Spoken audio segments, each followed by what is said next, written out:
thank you for joining me. I try to avoid evocative words as they rarely elucidate or provide any meaningful substance or clarity. So it was with reluctance I chose this video title of On the Brink of Economic Collapse. But since it was the actual byline, the actual words of an article by a reputable publication, I felt it was accurate to use, particularly because the severity of the Lao downward economic spiral is highlighted by several other reputable publications. CNBC wrote, Lao is spiraling towards a debt crisis as China looms large, and that combined with a currency crisis and soaring inflation, Lao is on the brink of economic collapse. I'm going to talk about just how bad the economic plight appears to be and some observations from my recent travels to Laos. But first, some history. Poor Lao and her people. There are very few countries in the world that was dealt the poor hand Lao was given, and her people are certainly not deserving. Lao are some of the kindest, most gentle people in the world. This is my new friend. But they have always been at the mercy of their neighbors. Doman observed that Lao is less of a nation-state than a conglomeration of tribes and languages. 18 major dialects were spoken in Pong Sali province alone at the time that he wrote this, and he says, less a unified society than a multiplicity of feudal societies. A U.S. State Department officer in Laos from 1961 to 1963 observed, we always used to say that Laos was not really a country, it was a figure of speech. If you have traveled in Laos, you can understand the point. There was never clear territory, clear borders, or a unified people under control of a nation state. None of that existed. The territory of current Laos was a collection of 3 fiefdoms who paid tribute to the Siamese, or Thai, and the Viet Mandarins in Hue, and all 3 of these capitals were the only landlocked fiefdoms in Southeast Asia. They were the old royal capital of Luang Prabang, Vientiane, and Champasak. This map shows the delineation of territories. Remember, territorial boundary lines are a Western convention, one introduced to the Southeast Asians in the 1800s. This map represents what is called a mandala model, mandala being the Sanskrit word for circle. Political power is diffuse, distributed among principalities in zones, not boundaries. By the way, if you'd like to learn how the boundaries were established in Southeast Asia, please email me. I will send you these 2 PDFs that are excellent in explaining this. Thailand and Vietnam warred over Laos for a couple of centuries.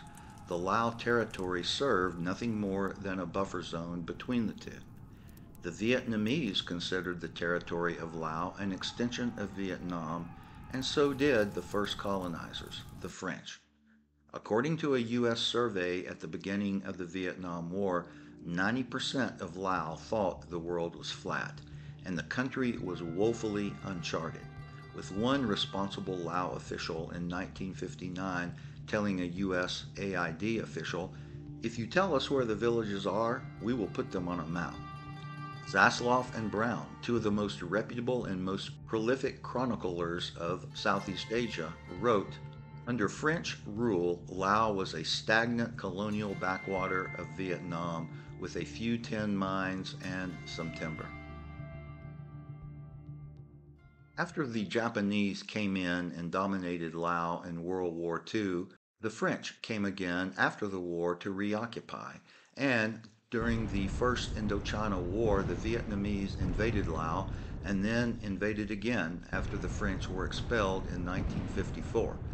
Then came the U.S. and unconscionable strategic bombing that left the territory the most bombed country on earth. Then the communists took over, which nothing ever good comes from.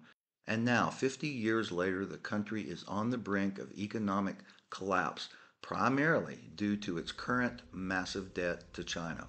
The Lao government borrowed billions from China to finance railways, highways, and hydroelectric dams, depleting its foreign reserves in the process, and so is in massive debt to China.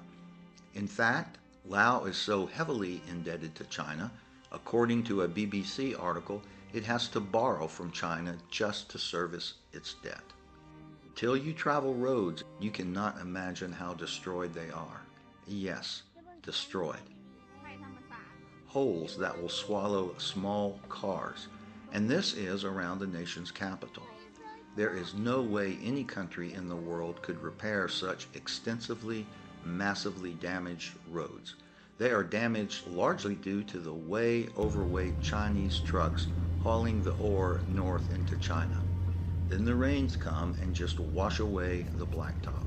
I recently traveled from Luang Prabang to Sam Nua, and there were sections of road completely washed away, stripped down to the mud, nothing to show that a hard surface had been there before. Here is a picture I took of the Sam Nua airport, the only airport in northeast Laos. You see cow dung all over the road. Clearly there is no traffic around. Some people do say flights go in and out occasionally, but the airport looked abandoned when we drove by. For commercial trucks that do take the risk to drive the broken roads of the country, often the trucker will bring his family along, and they all just camp out along the side of the road each night, as it takes weeks to traverse the territory and breakdowns are common.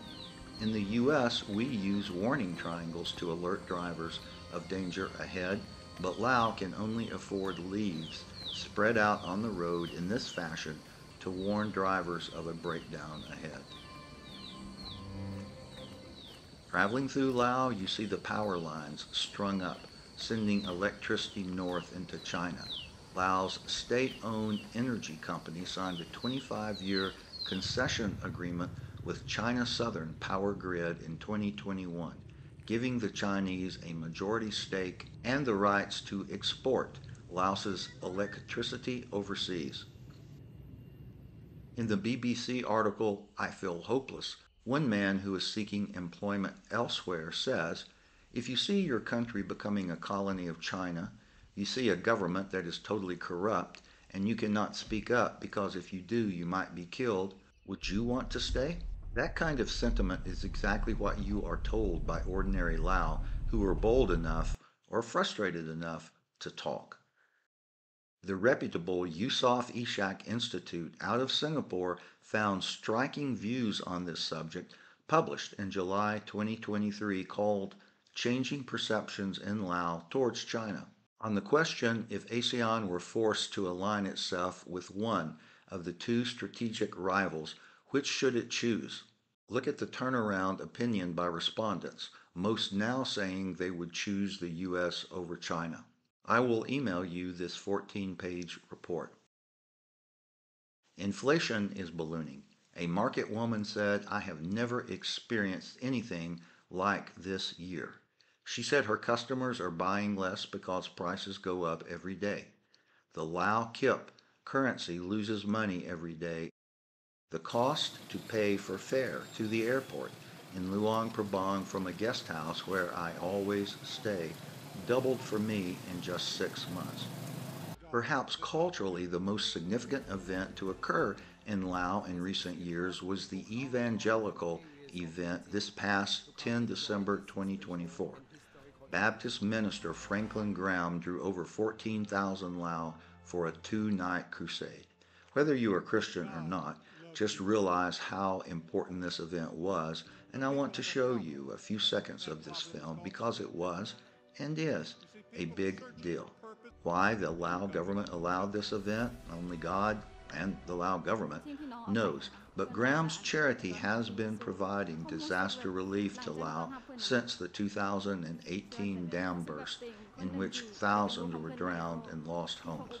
I have a good Thai friend who is a Christian minister in Isan, and he supports church groups in Laos. Many congregate secretly, and he tells me Christianity is growing in Laos.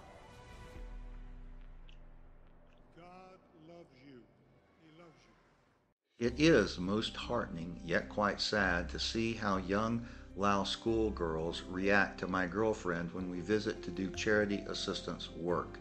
In villages so far off the grid that you can't get to them during the rainy season, where most often there is no cell phone service and where the local teachers are not paid by the government, young girls have no female role models.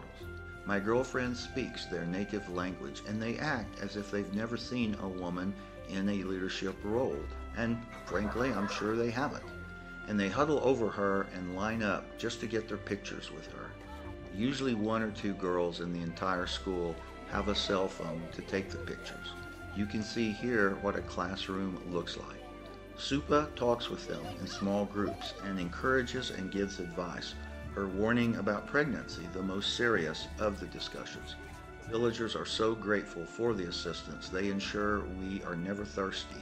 And if you've never sampled the special rice fermented backwoods recipe, well, it can make you see double. This village, really I'm not sure one could even call it that since the wood plank school is the only building there, was a 2-hour drive from the main road through some of the most remote mountains in the world. In just a few years, these girls will be married and having children. So Supa and I and other volunteers come to these locations in Southeast Asia using our own money for board and travel to fund rural schools that get no money from the government. And we do so on behalf of the loving, generous, giving Americans who provide the money for materials for school improvements. Villagers do the construction work themselves. I don't see how the people of Laos can ever collectively climb out of the crater. Since the beginning, their country has been occupied, bombed, and precious metals and ore mined for export, and there is just very little room to build upon. As always, thank you so much for your channel support and for you watching, and I will continue to bring you quality videos from Southeast Asia.